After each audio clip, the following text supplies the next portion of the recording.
into the framework for the data request. And I will say going in that, like all of the seminars, this is on our part a joint effort. You're going to be hearing a lot of my voice and hopefully not falling asleep to it.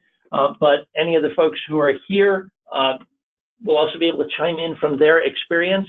And if any of what I'm saying is not making sense, or you have any questions and you're here remotely, no one is muted, so please feel free to speak up. Right? The other thing I want to say going in is thanks to the folks here who have worked on this, particularly Hanya, who again has put a ton of effort into making sure that these are intelligible and that they translate some of the work that we do into principles that we hope everyone will be able to take home. All right, so let's start just by going back over some prior ground and trying to set some context for what this standard framework thing that we keep talking about is intended to do. As we've talked about in prior seminars, we get a variety of different data requests. For convenience, what I've done is broken them down into three large buckets here. The first I call count data. These are where feasibility queries often go. These are where some sort of simpler studies go, where the task is essentially to count records that match some set of criteria. And those criteria may be quite complex. Some of our feasibility requests have approached study level execution in their complexity, but the end point is to return a set of counts or a table of descriptives. The second major set of requests we get are for data, are from a study team for an investigator that wants to run their own analyses. And in that situation, as we're selecting data, what we want to do is get to the right group of patients and the right set of information for the investigator. This is where we need to focus on what HIPAA calls the minimum necessary data, making sure that the data set is tailored to the needs of the investigator. That's where we need to focus on management of the small but not zero risk to individual privacy, and on the mechanics of both sharing the data physically and understanding what the data mean as the study team digs into it. And then the third group of studies requests we get are the ones that where basically the analyses are being done by people who are more familiar with the data. And so what we will end up doing is essentially generating a data set locally and then performing the analyses on it. And this is often a back and forth process with the investigator so that we get to the analytic result that they want, taking advantage of the data science skill set and expertise that PEDSnet can provide, right? What that means is that there are a broad variety of requirements for different data requests. They can get kind of tangled. Some connect to others over time. Some overlap in subject area, but not in the actual project structure. And many of them have slightly different endpoints.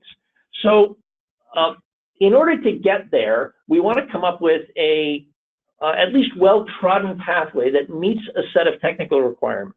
The first is we want the computing to be reasonably efficient. We're trying to avoid the case where in order to count the patients with diagnosis X, we write some code that runs for 36 hours, right? Because as the study designs get more and more complicated, that rapidly becomes infeasible. So from a technical perspective, what we want to do is put the computing where it's going to happen most efficiently and not ship huge amounts of data around just to throw most of it out. We want portability, right? So within the network, we run on different database architectures in different locations.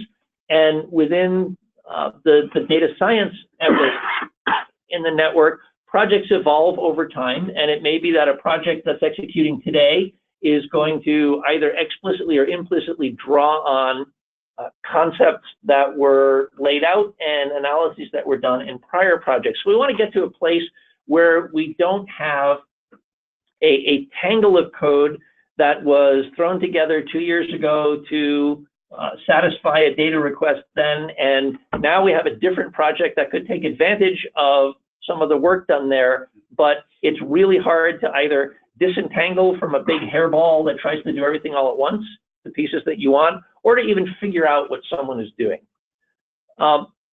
When we are getting results back from folks in the network and when we are moving things to investigators, we want to be flexible about how those data move.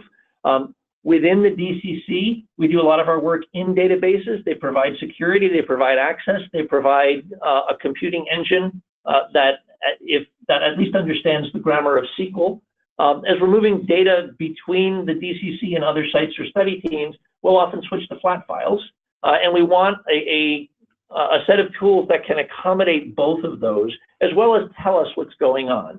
And then finally, and this is in some respects a hypothetical and in some respects a very hard practical constraint, we want things to be available. And so as in most of the things we do, we have tried very hard to make tool sets open source so that the ability of someone to replicate a study or the ability of someone not to have to reinvent a wheel is not constrained by membership in a particular group or constrained by their ability to pony up X thousand dollars per seat for a license. So you can see we're not in general doing things as Tableau scripts or business objects views or things like that, because that can be not just a high entry cost for people, but then a high deployment and maintenance cost.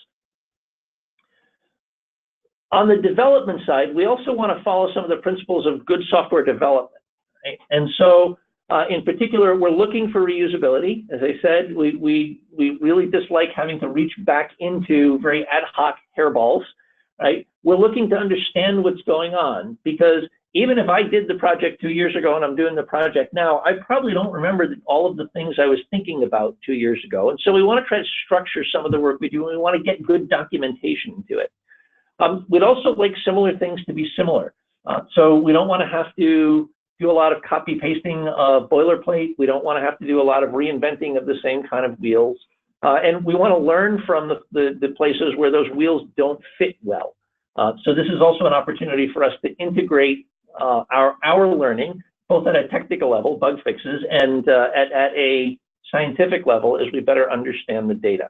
So given those technical and those sort of life cycle requirements, what we have done is develop what we call the standard request framework, or we'll often shorten it as the standard package, right? And our goal here is not to create a turnkey execution system, right? The idea is a little bit different from either a very user-friendly tool like a Tableau, or even from PecorNet's PecorNet modular program, where the idea is that you can drop in a set of code sets and tell it to go, and it will generate a standard output for you. There's nothing about our framework that's not compatible with that. The problem is not the problem. The requirement is that we have had to accommodate a number of different study designs, and trying to reduce that to turnkey is honestly more work than we've had the ability to accommodate. So this framework is a shell that collects utility code that we hope reduces the amount of boilerplate that you have to write, and that guides people to do things that work well more easily than things that are likely to get you into a dead end. It's also a place to serve as a repository of our experience. So as we learn what works, or as we get a sense of what's common across requests, we can move it into this framework and not have the person handling each request have to reinvent that wheel. As you might guess from the fact that we've been calling it the standard R framework or the standard R package, this is implemented in R. After looking at a variety of options and testing a few, we selected R for a handful of reasons. It has wide adoption in the data science community. It's not the only tool that has broad adoption, but it's broad enough that we expect a lot of people will be able to pick it up and use it. It also means that there are a lot of additional tools available. It's a general purpose language. It has some data management facilities. It has some analytic facilities. It has some publication facilities. And all of those things go into servicing data requests, and it meets the open source criteria. So we can make this available, and folks can install R and whatever packages they need on their home systems and be able to execute this code. There are a couple of implementation decisions we've made downstream of R that are to some extent tailored to the PEDSnet experience, and to some extent reflect execution practices in the DCC. We'll talk through a bunch of them today. One of the ones I want to reference up front is that we've chosen to focus on the so-called tidyverse approach to R. There are lots of people who use R who have very strong opinions about what the best way to manage data is, and you can start relatively heated conversations fairly easily about whether you should be using tidyverse or data table or base R or some other approach. We have, for purposes of this framework, selected the tidyverse for a couple of reasons. We do a lot of data management, and this has been a focus of the folks who are developing these libraries. In particular, one of the decisions that this group of libraries have made that differs from most of the alternative is to interact with the data, with relational databases on their own terms pretty aggressively. And so rather than a workflow that is based around reaching out to the database for the raw data you need, bringing that to a local system, and then restructuring the data, filtering it, and analyzing it, this supports a workflow in which as much work as possible is pushed back to the database to let the database do what it does efficiently while abstracting away some of the details of things like SQL dialect or database management system.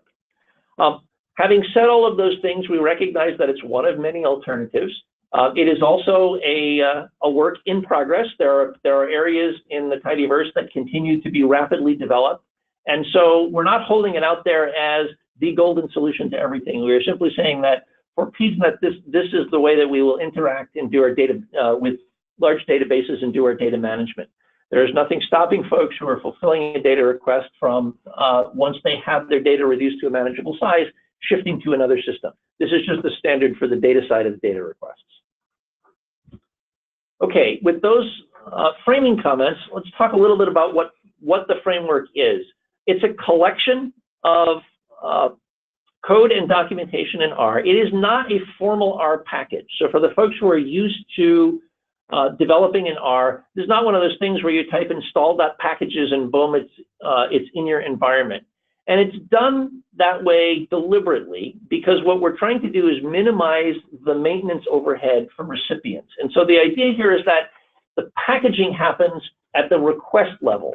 And so when you are sending to a collaborator or another data site, the implementation of a data request, it's packaged for execution. It's not packaged for installation. Okay? We don't intend for this to be fully turnkey development. Our goal is actually to implement some simple cases where you can do turnkey drop-ins, but for the most part, the intent here is to make a flexible framework in which to develop that gives you tools to guide you or to simplify your job as you address a particular data request, but doesn't try to constrain you too much in the way that you address that request. What we do aim for is relatively turnkey execution.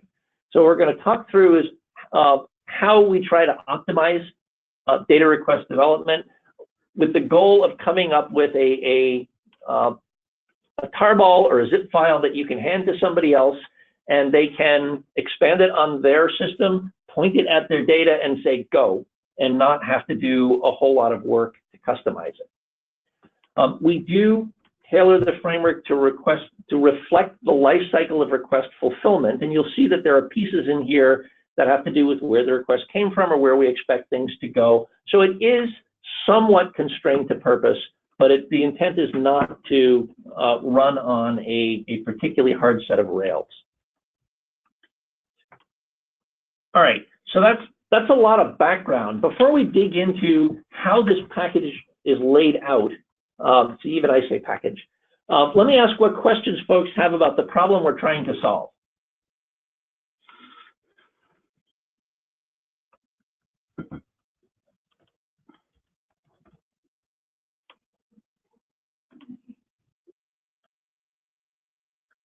All right, let me ask folks a question here. We're going to be talking a lot about R from here on forward. How many of the folks who are on the call have never used R before? Daksha? Great, that's one. It's okay. This is Kevin in Colorado. I've used I've used it in more of a training environment and not a production environment, not a production project. Okay. Same lab here in St. Louis. Okay, cool. So that's helpful. You know, that means that we have a bunch of folks who may have seen it before, but who are not, you know, not carrying it around every day in their toolbox. So what I'm going to ask is that, particularly for the folks who are not highly familiar with R, when I start saying things that make no sense, let me know. I want to make sure I'm not slipping into jargon. For the folks who are familiar to R, when you have technical questions, let me know. So we break the framework up into a set of subdirectories in which you implement the fulfillment of a request, right? There is a directory called code. This is the stuff that gets distributed to whoever is going to execute the query. So it contains utility code. It's the place that you will put the stuff that you develop to address the data request, right? There is a directory called specs. Specs contains no executable code, but it contains things like codesets or crosswalks or that sort of stuff that's specific to the data request and that you need to execute things wherever you go. Codesets are typically stored, for instance, as CSV files, where we keep track of, the attributes of each code in the code set, as you can see on the table there, right? There is a directory called low code, keeping the name short, and these are the things that don't get sent out to every site that's going to execute the query, but are necessary to develop it. So it contains packaging code, it contains setup code for generating code sets, it contains anything else that you may need to prep stuff that's going to go into specs or into code, but doesn't need to be distributed to every site. It contains a directory named site. So the presumption is that anything that gets sent out in code will execute anywhere and doesn't need to be modified to match a local environment. The stuff that sits in site are the pieces that do need to be modified to match the local environment. These include things like how one connects to a database, where the results are going to be stored, whether or not this is a debugging run, that sort of stuff. And the idea is that the files in site are open for modification by whoever receives the code in order to get it to execute in their environment. So these are the core pieces of what go into the data request. Then there are a set of directories that inform what's going on or get the data back. So request is a directory that has no constraint on the concept. It's not distributed as part of execution, and it's the place that we put whatever we needed to figure out what we were doing. So this is spec forms, if they're there. It's the original request from the requester. It is papers they refer to or documents that they're drawing from. It's just a place to keep all of the specifying information accessible to the folks developing. There are two directories, local and results, that don't go out with anything in them, and that contain the output of execution. Local is data that you want to keep around, but you don't need to send back to the DCC. This may be uncrosswalk data, it may be supersets of the final data, but you need it around for debugging. It may be stuff that identifies a cohort that you don't need now, but you expect the next request is going to need. Right? These are things that are written out from the package, but they don't get wrapped up to send back. And again, if you're used to executing PEDSnet queries, this will look like the local directory in PEDSnet. Similarly, results are where output that's going to come back to the DCC should go. So this is where the final results of your queries or your computations will land. And what we'll do is ask a site who receives this and executes it to wrap up their results directory and send it back to us. And then at the end of the pipeline, we segregate work that you'll do in fulfilling the request to generate reports. So whether it's a description of a data set that you're sending to the investigator or the results of an analysis laid out in tables and figures, that code goes in reporting and not in code because it doesn't need to be sent out to everybody to execute the query, but it does need to be able to see the other things going on with results or with execution in order to make use of them. Right? So 8 subdirectories organized like this in the package. And you can see when the package, when you start development with the package, there's a bunch of stuff that's already in the development directories. So code has a number of files there that include utility functions. There are a couple of, honestly, black box files there that are just intended to ease compatibility problems with different database systems or different environments. And there are some shell files for you to develop in. Low code has packaging information, and then you build from there. The request-specific directories are generally empty. Site does come with templates for 2 files. One is site info, which is where sites describe their environment. So information on how to connect to a database, information on what schemas are in use, information on whether you capitalize your table names or not, but nothing that is specific to this request. Run.r, on the other hand, is where all of the request-specific information will live, and is more often tailored to fit the request than the site. Okay, we'll get more into those details as we go forward, but it gives you a sense of where different things live as you start development. How do these pieces fit together? The interactions, as you can see here, are pretty complex, and they're designed to get the specifications next to the information that we need to develop the request and let that generate output in a way that the downstream reporting code can make some valid assumptions about structure and location. So let's take that piece by piece. We start with what's in the request directory, and that informs a couple of different things.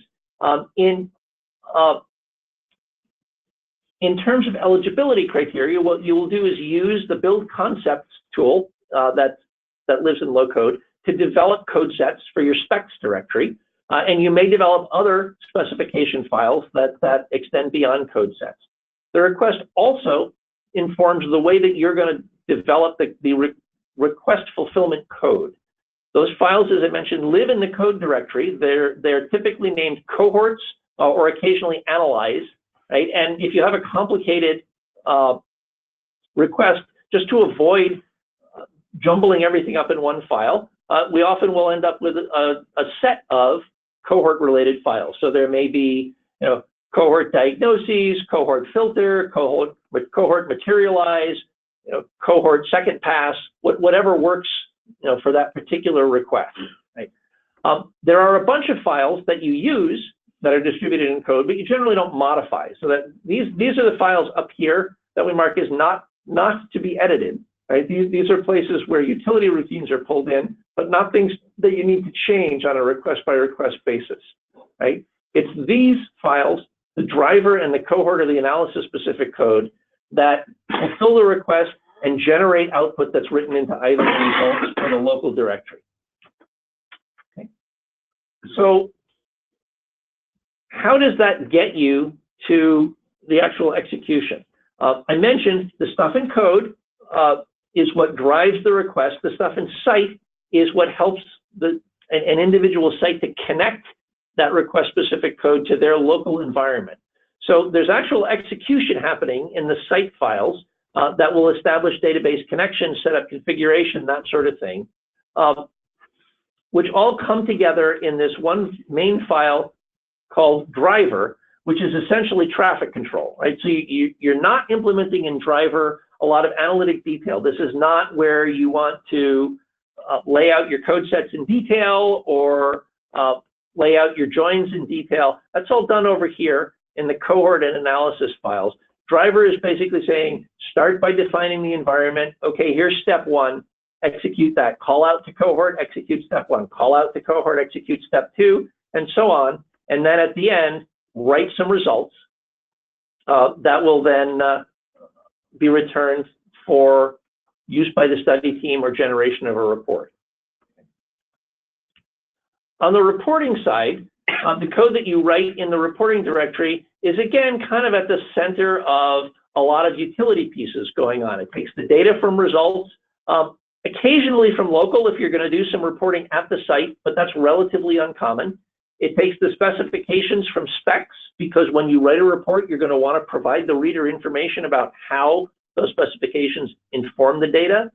It takes information about the request itself from request, so that again, the reader knows what you were trying to do. And it is welcome to make use of some of the utility code elsewhere, so that it can access some of the same tools that were used to generate the data that it's reporting on.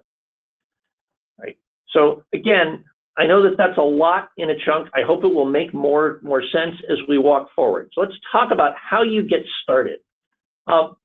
This framework lives in a Git repository, and so the first step to fulfilling a data request is to retrieve the framework from the repository and get started yourself. The easy way to do that is to clone the repository and then just clear out the repository metadata and start a new one for this request. That gets you the current copy of the standard framework. It freezes where you are in the current version, and it lets you start a completely independent repository. This is how we recommend most people do it, and you can see what that does for you as you go by. You clone it out, you just remove the history of the standard framework itself. You don't need that, and start up fresh as though you were moving forward with a brand new project. That's what you're doing. If you like to use Git tricks, you are welcome to use this as a submodule. That will continue to track the framework repository, and if you like to pull in updates from the bleeding edge, that may be helpful. Our advice, though, is don't use this if you're not a real sort of frequent hand at Git, because Git submodule handling is a little bit quirky. And in particular, there's a tendency for you to be updating a different thing than you think, right? So by and large, what we'll say is copy the template out, start a Git repository. As we talked about 3 sessions ago, our standard is that all development for fulfilling data requests happens in a Git repository, and that Git repository is backed in an internal version control system so that we maintain investigator confidentiality. All right, the other thing you need to know to start up is how do you keep track of information? Because you don't want to be passing every possible piece of information about the request around as a parameter to every function that it takes to fulfill a request. So the way that we've addressed this problem is through a function called config. This is a very, very simple-minded key value store. Right? It will retrieve values associated with a key. It will allow you to set the value associated with a key, and that's all it will do. What we want to do is, where we can, limit parameters to functions to things that are actually going to be useful for development. And even more than that, we don't want people polluting the global environment with a bunch of variables that other functions somewhere else assume are magically present when they execute.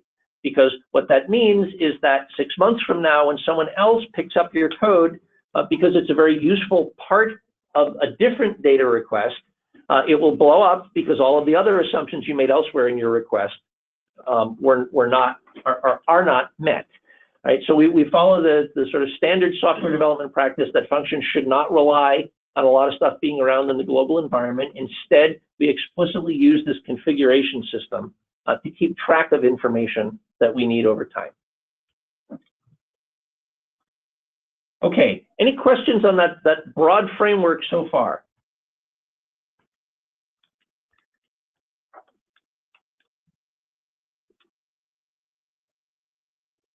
Okay, I sort of suspect the lack of questions boils down to a fairly common what? And we're going to try to get into that as we go. So after you set up a blank repository, or you have your first commit that's just a framework, the first thing you want to do is fill in the request-specific information. There are 4 places that you want to go to do that. So in the code directory, there's a file called recinfo.r. This is where you define discrete things about the request. What's the name of the request? Who's the requester? What's the version of the CDM it's executing against? What's the date it came in? Things like that. It's not the place where you need to put together a detailed description of what the study is intending to do. Okay. that's at the bottom of this list in low code, right? And for historical reasons, it lives in a different directory. It's not distributed because it's not part of the execution environment, whereas the discrete data in recinfo is, right? There is a markdown document called recinfo again in low code. This is a narrative description of the request. This is where you can copy out of the requester specification form, or you can summarize in your own words what the intent of the request is. This is here for archival purposes. It's here so that people who pick up the package and execute it understand what it's supposed to do, and hopefully that helps guide them in figuring out where to point it. It is here so that people who are picking it up understand what kind of data are moving around without having to dig into the source code to figure out, is this summary data only? Is it a limited data set? And the template for this file will guide you through that process. It includes the kinds of things that you'll want to inform the user. So those are descriptive data. Then the two files in the middle are execution information. As I mentioned, site info is something that applies to a site environment and not the request. You don't want to put things that are request specific into this file. You will in general need to make some edits to the file because you're going to want to actually execute the package as you're developing to test it, right? So you want to actually point it at a database environment that you can use to test. You will probably not want to commit those edits to the repository, right? Because they're going to contain information about server names or role names that you don't want to put in the public record and that aren't going to be useful to anybody else, right? But you'll want to make those local changes. Run.r is where you're going to define things like the location of the request files, the schema if you'll be writing to a database that things go into, the tag that you're going to use on tables to say it's part of this request and not part of some other request, whether or not this is a debug run or a production run, that sort of stuff. So the edits you make to run.r, you probably will, at least in part, want to commit to the repository, although not all of them, right? You may not want to commit, this is a debug run, this is not a debug run, but you will want to say, we're going to assume that output is going to go in this schema. You want to edit these files before you dig into developing the code to execute the query. You want to do that, first of all, to help orient yourself, and second of all, because when you actually go to test it, the framework is going to be reaching into these files to figure out how to do stuff like connect or where to put the results. So get them in place early on. Right? So that's your first chunk of time, right? Figure, for most of us, it probably takes about 10 minutes to set up the framework repository, and then you can expect that you probably want to put an hour or two of development into making sure that you've laid out good documentation for the request. Then you can go to work on actually getting at the data and fulfilling the query. So this is where we get into utility functions. We want to first talk about how you get to data that already exists, right? Because this may execute in a bunch of different places under different databases, we're not writing SQL here, right? We're also not writing direct connection statements to particular schemata. So what we have are a set of utility functions that abstract out at the level of excuse me, table semantics, these connections. So CDM tibble is a routine that says, I want to connect to a data table in the main database, right? Vocabulary tibble analogously says, I want to connect to one of the concept related tables in the main database. Results tibble says, I would like to connect to a table that's out there that has results from a prior run or a prior query, right? So those actually connect you to database tables. Because you're actually going to want to get at the names of tables occasionally without forming a connection, there's also this general purpose intermediate name routine where you say, I'd like to know where this table would be so that I can create it or so that I can go look to see if it's there without actually forming a connection to the table. Often you won't need to call this because other parts of the framework will do this housekeeping for you. But if you want it, you can say, I wish I had a table that held my diagnosis intermediate data for step 1, and I don't need this later, so I'm going to make it temporary. You could call intermediate name diagnosis step 1 temporary equals true, and it would hand you back the name you would need to look for in a database. There are also some convenience things there to say, I want this to be temporary or I want it to be not temporary. You'll generally want to name these tables if you refer to them elsewhere. You don't have to. And if you don't name the table, it's going to give it some random name that's unlikely to collide with anything else, but is also unlikely to mean a whole lot to you if you go look at it later. Right? So think about why you want that intermediate name. Those are things that are already in the database. There are things that you may want to use to create new tables. Right? And again, the issue here is if you want to create a new table, the function you call ought to end in new, right? Because that's a hint that there's a new table coming. If you're used to using the tidyverse utilities, you probably recognize some of these names: compute, copy to, collect. They're just different ways to get at a table. So compute new says, I want a new table. I have an expression that specifies what ought to be in that table. If the table is in a remote database, that expression is going to get translated to SQL. If the table is in a set of files or local variables, it's going to get translated to a set of R primitives. But however you get there, I have an expression and I want a table. Copy to says, I have a table locally and I want it to be on the database because I need to interact with stuff that's up there on the database. That's not something you're going to need to call a whole lot, but we put it in there for completeness. When you call it, beware, the calling sequence for copy to is a little bit different than you might expect for some historical reasons. So watch what's going on there. The opposite direction is called collect. I have some data sitting in a table up on the database and I need it here.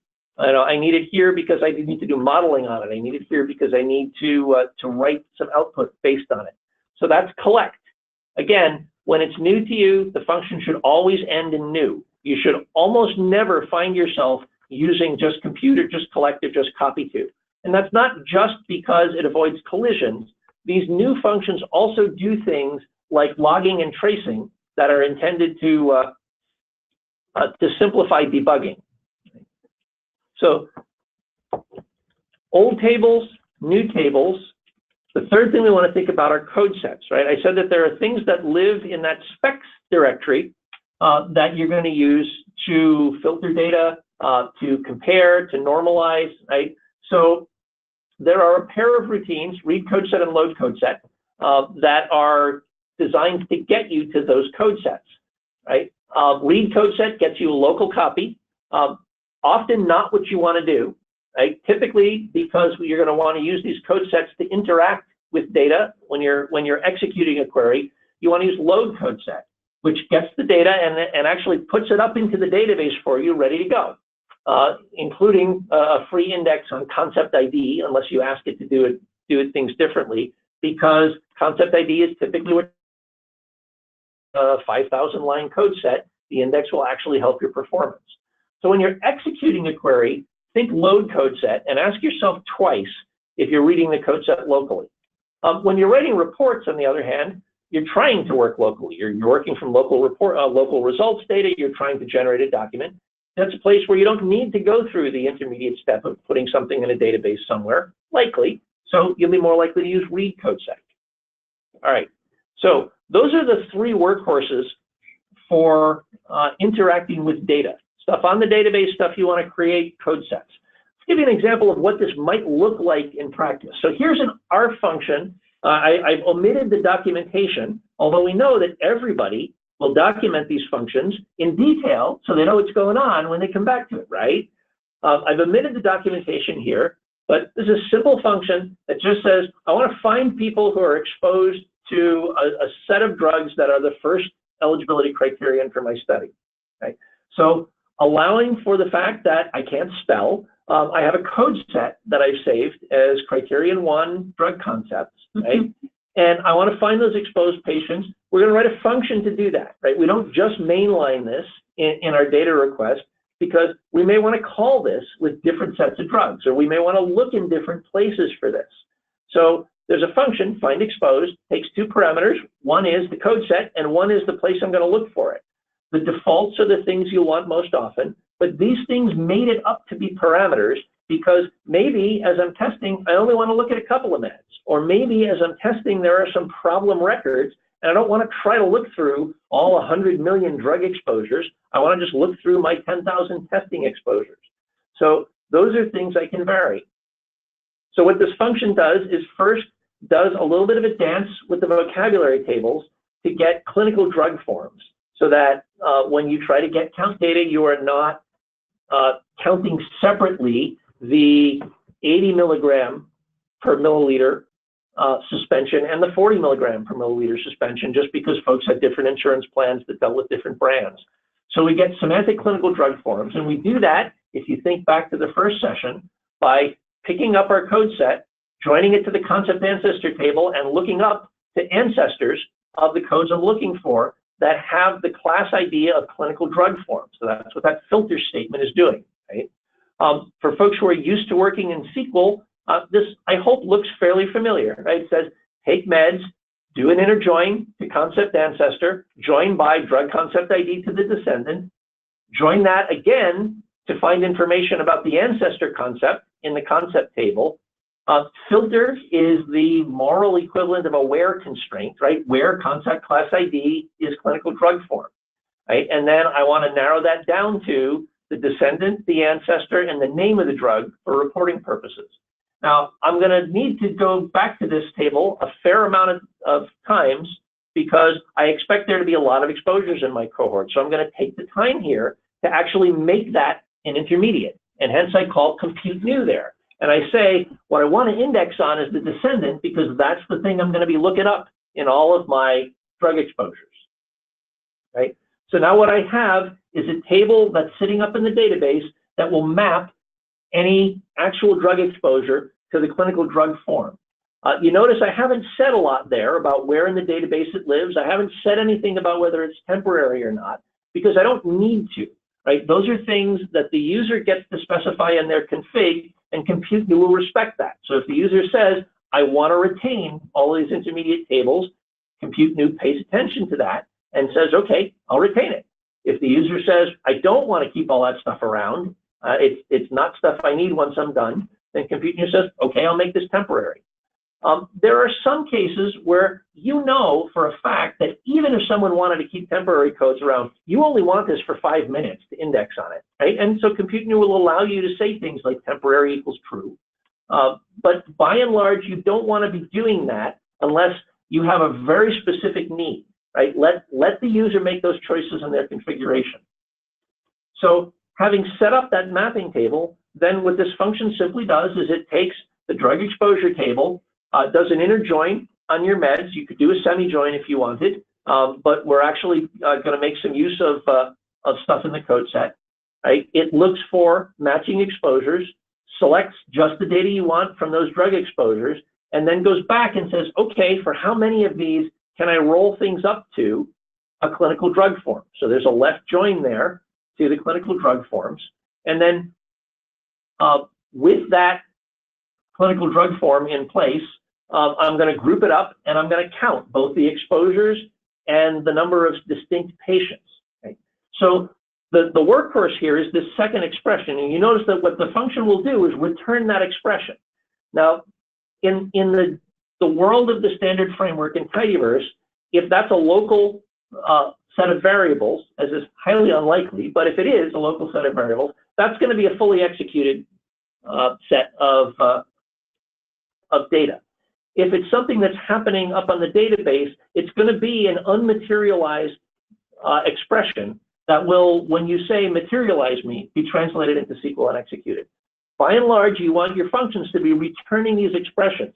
Don't go out of your way to materialize these things because you don't know when the next person down the line is going to say, well, I want that, but I want to subset it first, right? So materialize with compute the things that you need to get an index on in order to get the expression to run in regular time, you know, in sort of some reasonable time. But don't materialize left and right if you don't need to. That'll happen later in driver. All right. Any questions about the utilities or the approach that we take to access data that's in the database?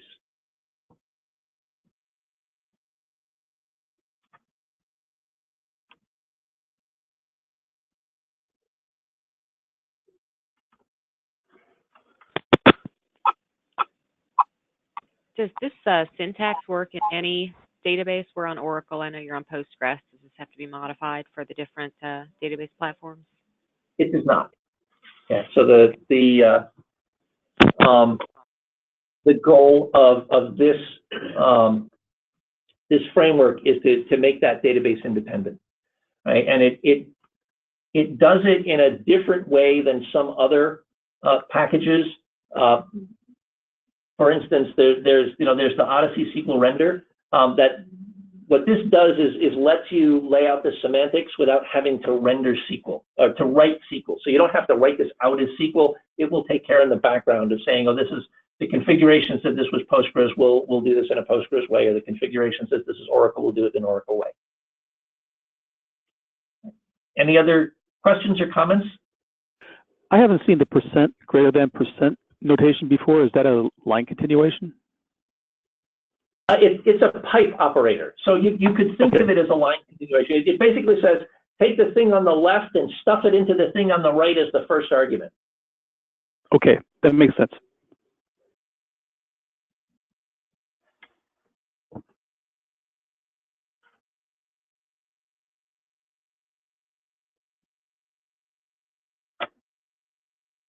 Okay, I'm glad folks are still awake. I know the degree to which this can make sense is kind of limited until you get your hands on it, but if things are looking totally foreign, as we go forward, please pipe up. Okay, so that's how you get to the data you want. You obviously want to keep that around because the whole point of query fulfillment is to get to some results. So there is a utility function called output table that is intended to be the sort of switchboard for getting results to the right place. So in general, you can use compute new, for instance, to generate a table. That's intended for intermediate use. When you have something you want to keep, output table is the function you go to, right? And there are 4 parameters that it takes that do most of the switching for you. Right? One is a name, right? So you just tell it what name you want the output to have. It should be output type agnostic, right? So maybe output table is going to write a database table, maybe it's going to write a file, maybe it's going to do something else. So you're not going to put things like, myresults.csv here. It's just the name of the table. By extension, because the output could go in a variety of places, you should pick names that are legal in a variety of places, right? So name should be okay for a database table. Remember that in the world of Oracle, database tables names have to be less than 31 characters. So you generally don't want name to be, my first intermediate from eligibility criterion 1, try this, or something like that, right?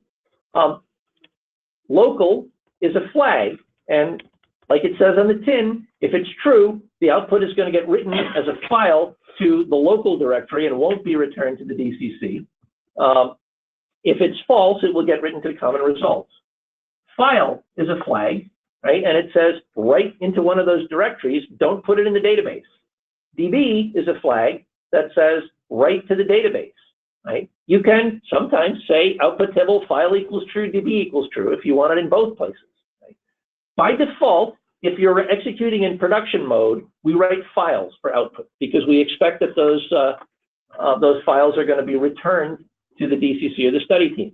By default, outside of execution mode, we expect that you're going to want to keep things in the database to be able to inspect them or join with them or subset them. And so file is false. By default, database does whatever file doesn't.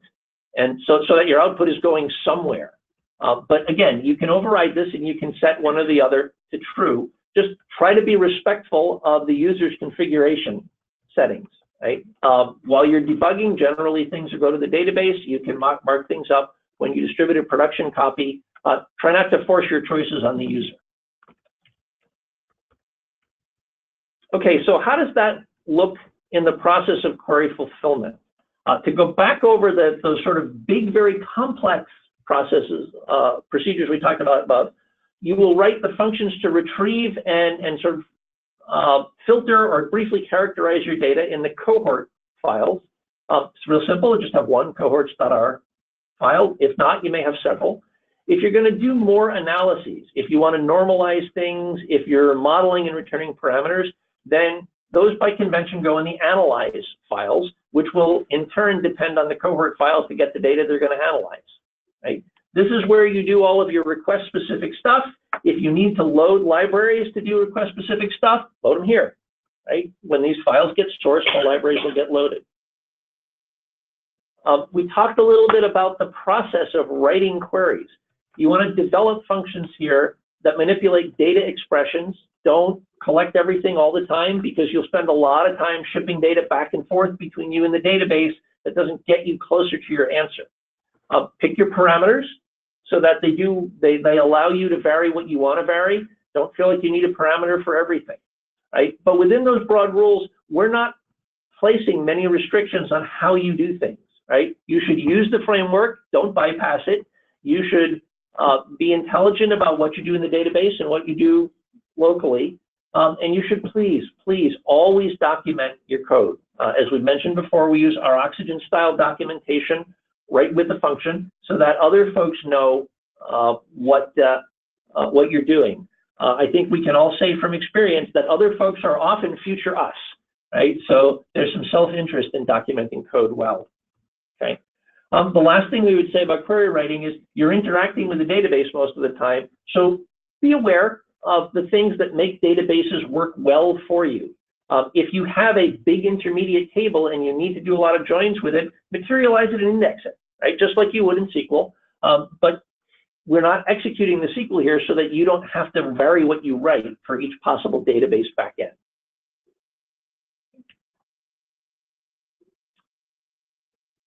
Within that structure, I also want to just point out a couple of what we call helper functions that automate tasks that you need to do with some frequency to save you having to reinvent wheels.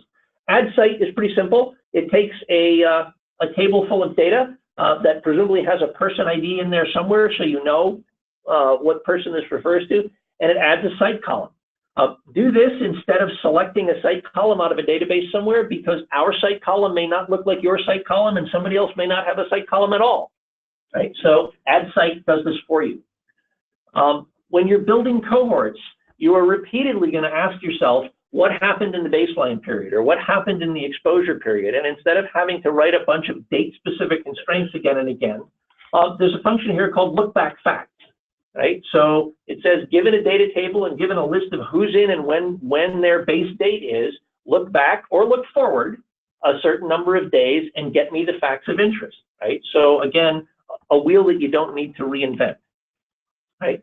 Instead, you can use it in a fashion like this, right? So if you look at this very simple function, the first expression, computing exposed, looks very much like what we did in the prior example, right? We took a set of drugs of interest in a code set, joined them to drug exposure, and in this case, what we did was we found the first exposure date for each person for a given drug, right? I didn't roll these up to clinical drug forms. You might actually want to in practice, but for simplicity, I didn't here, right? So now what I have is a list of people who are exposed to a drug and the first date that they were exposed. And what the study asks is, what are the diagnoses that were assigned in the previous year, right? So they want to find out what baseline comorbidities were. Instead of having to re-implement that, just use look-back facts, right? So I have the diagnosis data, I have my cohort that's called exposed here, and I let somebody vary the amount of time they have to look back. By default, it's a year. So look-back facts does all of the housekeeping for you, and then for good measure, we add the site name on so that the output will tell you what site these diagnoses were assigned at. This makes sense to folks?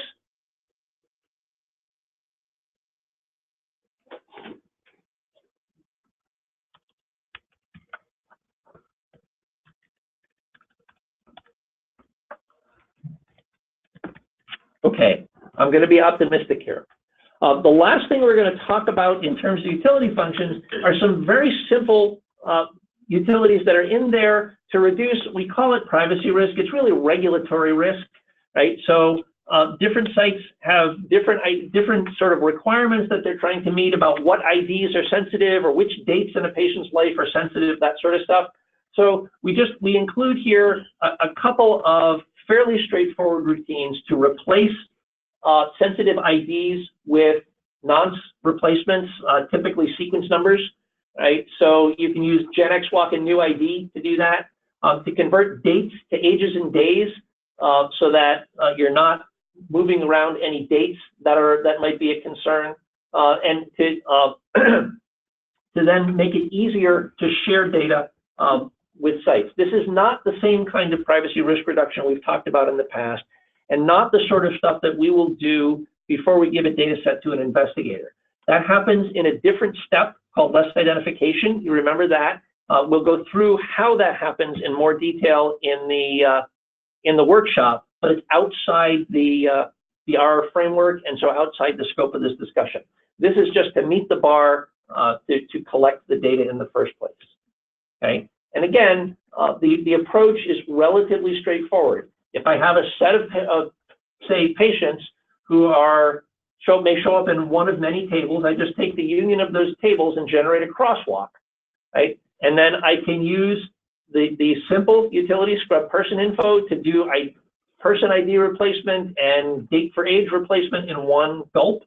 Or if there's a different ID that I want to replace, then I can say replace in this case the visit occurrence ID with a visit crosswalk, then convert the dates to ages, but don't do that before you change the person IDs, because we need to get at the right birth date to compute the ages, and now go ahead and replace the person ID, right?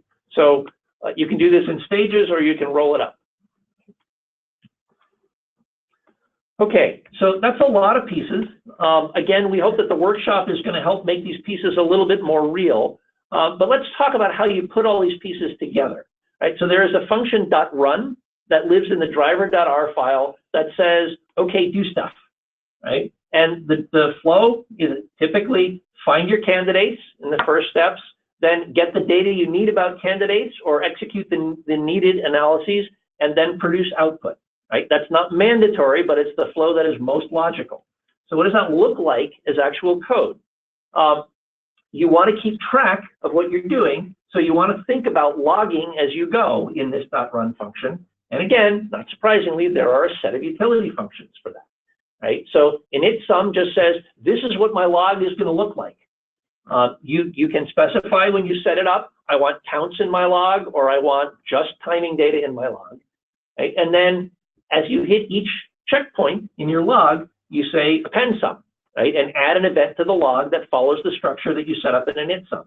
And then once you're done, you just write it out, right? This is logging information to keep track of the load that queries are generating, right? And to keep track of attrition that investigators will need. It's a separate thing from debug data, right? So SQL tracing data or warning messages are always going to appear in the standard error location, right? It's either written to a file in production mode, or it comes back to your R console in debug mode. So the logging we're talking about doing explicitly is attrition logging. In the code, that'll look like this, right? The first thing you do in .run is you shape your log. So this says, I'm going to start a log. Each event is going to have a stage, and I want a person count, right? Then I go do something, right? So I collect my first result by calling out to one of the cohort functions, cohort step 0. In this case, I'm going to want to use a baseline cohort, so I'm going to tell that cohort function, use the full code set. I might not even have to say that, because if I wrote cohort step 0 to default to that code set, I don't need to re-specify it here, right? Once that's done, a step in attrition has completed, so I'm going to say, add an event to the log, append sum, the stage was diagnosis, and the person count is the distinct count of that cohort. Then I go to my second step, and I'm going to say execute step 1. Here I'm saying the base is what I produced in step 0 instead of something else, and I'm executing criterion 1. When that's done, same thing. Another event has completed, so I'm going to add an event log that says this stage was drug-related, and the person count was whatever was in the results, right? So you keep going on there until you've gotten through all of your stages. right? And then you're going to say, okay, I'm going to log that I'm starting crosswalk generation. There are no people associated with that, so my person count isn't meaningful. Then I'm going to generate crosswalks. We log these as events just so that we get time marks around how long it takes to generate crosswalks, right? I have some patients in the first result cohort, some in the second, so I'm going to take the union and generate a crosswalk, just like we did in the previous example. I'm done with the crosswalk, so now I'm going to log. I'm going into writing output, and I call output tibble. Doing the ID replacements that I need to, right? And again, generate as much output as you need. You can log intermediate events in there if you want to, if you expect them to take substantial amounts of time so that you can track progress. And at the end, by convention, you append a final event that says done. That means all of the computation is finished, and it will write a set of timestamps that accumulate the CPU time and the wall clock time expended. Now that I've got my event log complete, I want to write it out, so I call output sum, and my event log is written either to the database or to a file, depending on configuration, and I'm finished. So that's the final act that .run has to execute. You can then simply close out the function. If you want .run to pass data back somewhere else, you can return data. I will say for debugging purposes, if you happen to return data from .run, you will generally want to mark it as invisible because you don't want the completion of your .run function to be suddenly dumping screens full of data on your console that make it hard to see other information. All right, so that's what the code looks like. That's just, how do you do this? Right? And again, this is more workflow than it is code structure. The first thing you want to do is get your settings right. We talked about that before we dug into any of the utilities, right? Once you've got those settings down, then you can set yourself up in an R session to do iterative development. You want to set the working directory usually to the top of the framework. So, we mentioned that there are all of these directories, code, request, low code, that sort of thing. So set your working directory right on top of those, and then the framework will know where to look for things. One of the first things you want to do is source the run.r file. That will point the framework at the location of the other code. It will also set things like where your output is going to go, what kind of run this is, right? It will not, unless you're in production mode, actually run the request, right? If you're in production mode, yes, it will, but otherwise it won't. It will just set things up for you. And then you go ahead and develop. There are two functions that you're going to call with some frequency. .load, which compiles code, right? Byte compiles code, so this is R. So it includes libraries, it executes functions you've written, that sort of thing. So when you add a new function, you .load again, and it will set up your your environment for you. When you want to test how something is running, .run will execute top to bottom your the steps in your query, right? As you're debugging, you may want to call .run with breakpoint set. You may actually, instead of calling .run, step through it. And it's convenient enough to set a breakpoint on .run and then step through it piece by piece. There's nothing that stops you from executing other functions from the command line as well, right? But you want to get down to this stage before you start doing that, because the steps through .load are being used to set up database connections and locations of data and that sort of stuff. Then you can .run all you want. And if you modify a function in cohort materialize and you don't want to reload everything, just source cohort materialize. That's fine. But you need to have done .load once to set stuff up. You can keep at that as long as you want. It may actually be execution in your development environment. You may leave results behind. However you get there, when you're done, just one quick tip, and that's the last thing you do before you quit R should be execute.end cleanup. And that's handy because what it will do is clean out temps for you. In particular, if you run in a database environment where you need to manually drop temporary tables, this is the step that will do it for you. And if you forget that and just bail, then all of the tables that you thought were temporary will be hanging around in your database, and you'll have to drop them from somewhere else. Okay, again, I think this will make a lot more sense as we work through it together in the workshop, but it's here as a slide for future reference. All right, that's the development side of things. Now we want to talk a little bit about how do you actually package this for execution. The first thing is you want to set it up so that your site files are convenient for the recipient, right? So this is where you take out of your site files all of the hacks that you made while you were debugging, right? You do want to set the execution mode to production. You do want to let the file auto-detect its location. Don't assume that it's in your home directory or in your remote mount or something like that. In order that the person who picks it up can use it. Once you've got everything set, then you want to commit the state that you want, excuse me, that you want the remote user to get. And then, if you want to be really clean about things, go check it out somewhere else. But you want to be working on a clean head. You don't want to be building these things from stuff you haven't committed, because then you may forget to commit it. Right? What you do is run the shell script, low code build package. And what that will do is build a zip file that has just the stuff that needs to go to the remote site. And then you can send that off to them, and they can execute it. Right? Again, we'll walk through this. The idea here is edit the settings, commit what you want the remote site to look like, and then build the package. Not here, but certainly something that you will do is test the package before you send it to somebody. Go to another directory, unzip the zip file, run it. Make sure that it actually runs. The other thing that you want to do, just as a good practice, is make sure none of what you're shipping to somebody else contains sensitive data, right? Test it, but put your password in after you unzip it, not before, because you don't want to ship your password to a remote site.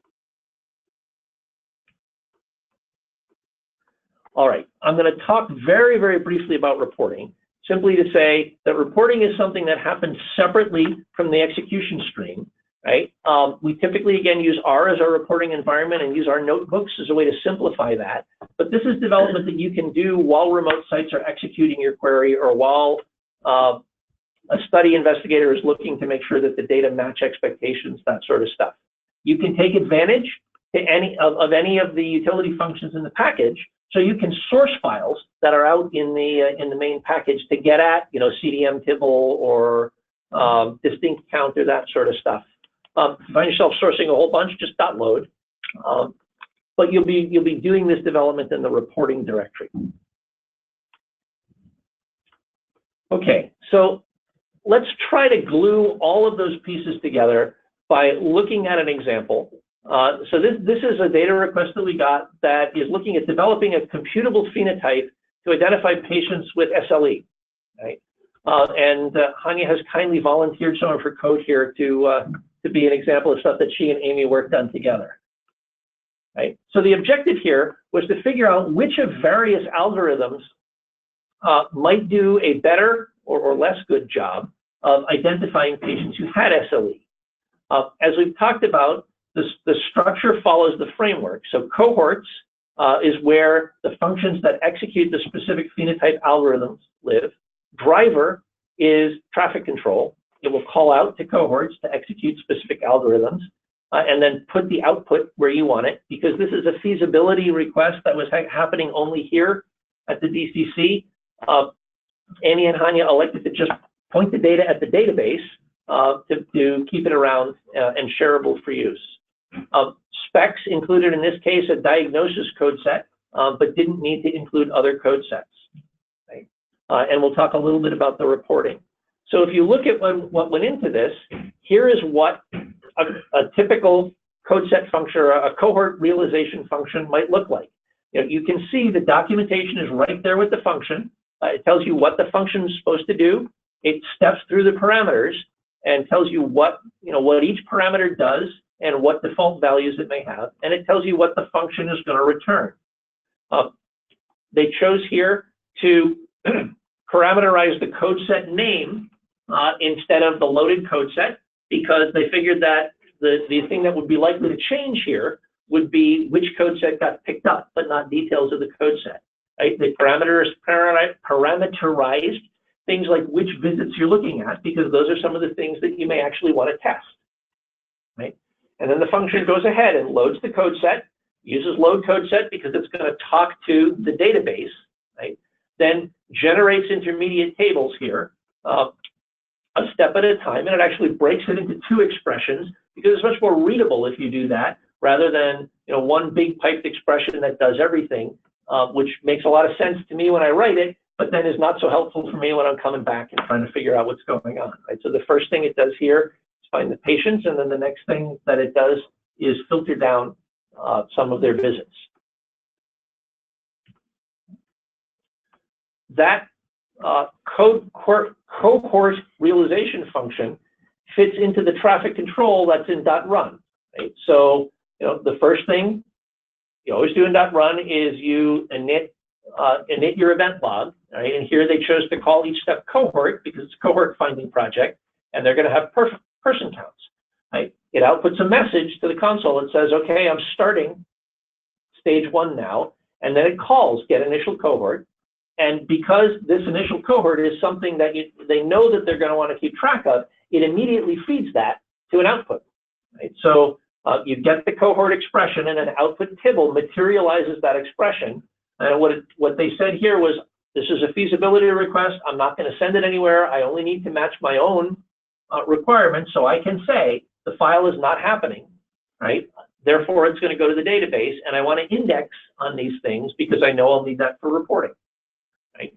Then what you can do moving forward, or what they did do moving forward, is say, okay, let's test algorithms, right? So I'm computing algorithm 1, right? So I call out to the cohorts file and say get algorithm 1, and immediately output those results to a table in the database so that I can use them for reporting. When I've done that, then an event is completed, so I want to log that event. So I append some with the cohort and the patient count. Then what I want to do is compute the next stage in attrition there. So, sorry. I'm going to call the cohort function again. You see here that they're telling the cohort function, I'm not generating a setup table now, right? So you're just signaling to the cohort function what it's doing rather than reproducing the logic in .run, and immediately output that result to a table that'll stay around. I finished another event, so log that event and move on. Here, we're doing the output as we go, so there isn't a separate output stage, right? So you get to the end of this, and you're done, right? For any of that to work, you needed a code set, right? It's in specs. It's what load code set called, right? And it may or may not, depending on your study, have been generated with build concepts.r.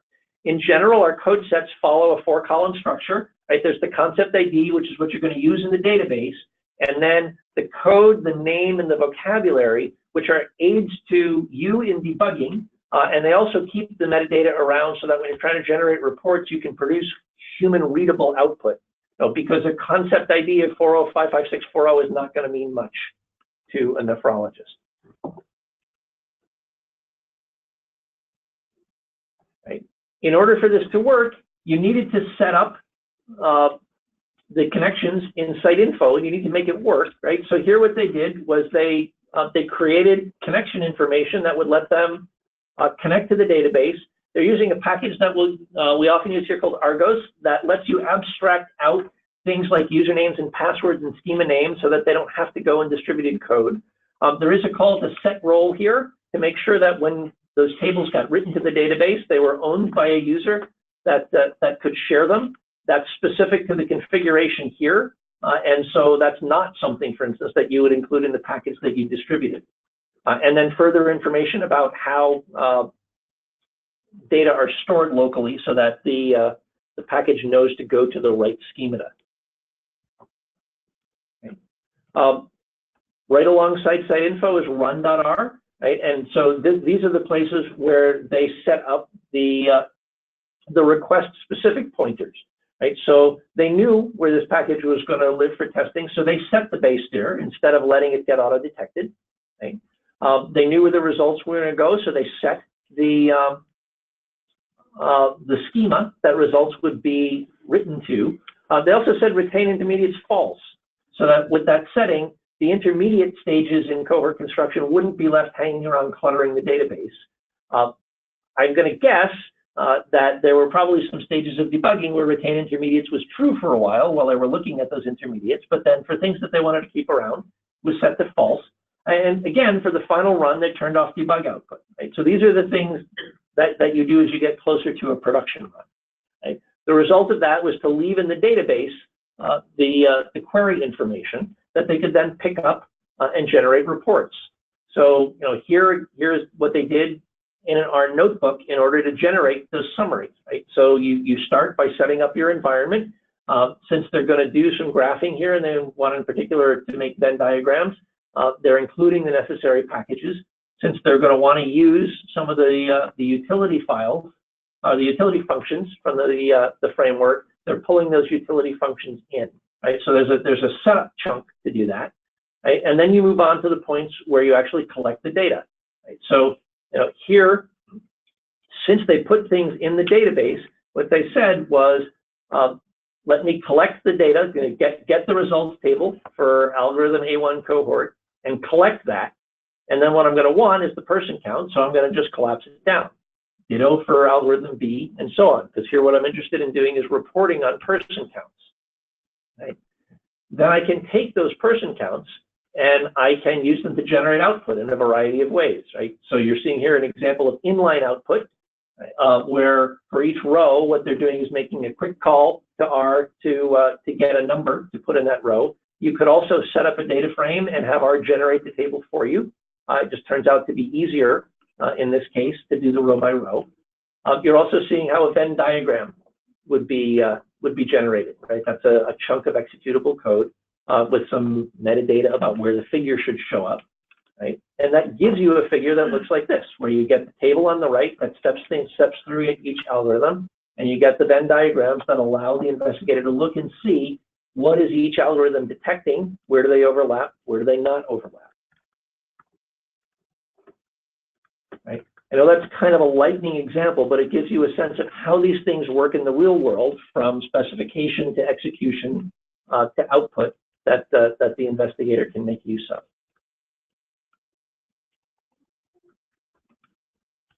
All right. In here, Honey, did you have anything else you wanted to comment on in that example? Well, thank you for letting us use it. All right. So let me ask what questions anyone has about the example, or about how the workflow and the data flow progressed through that.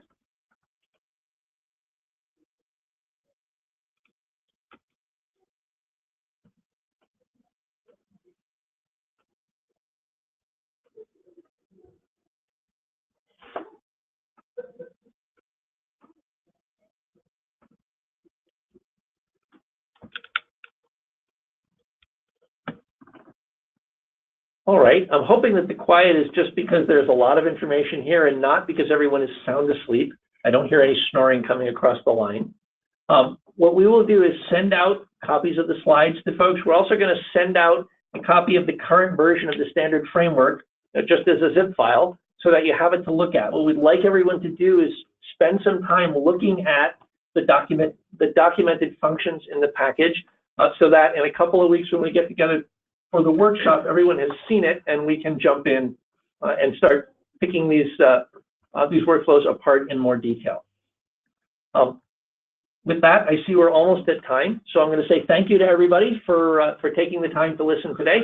Thanks for your participation, and we look forward to seeing you for the workshop. Thanks, Charlie. Thanks, Charlie. You bet. Yeah, thank you. Thank you.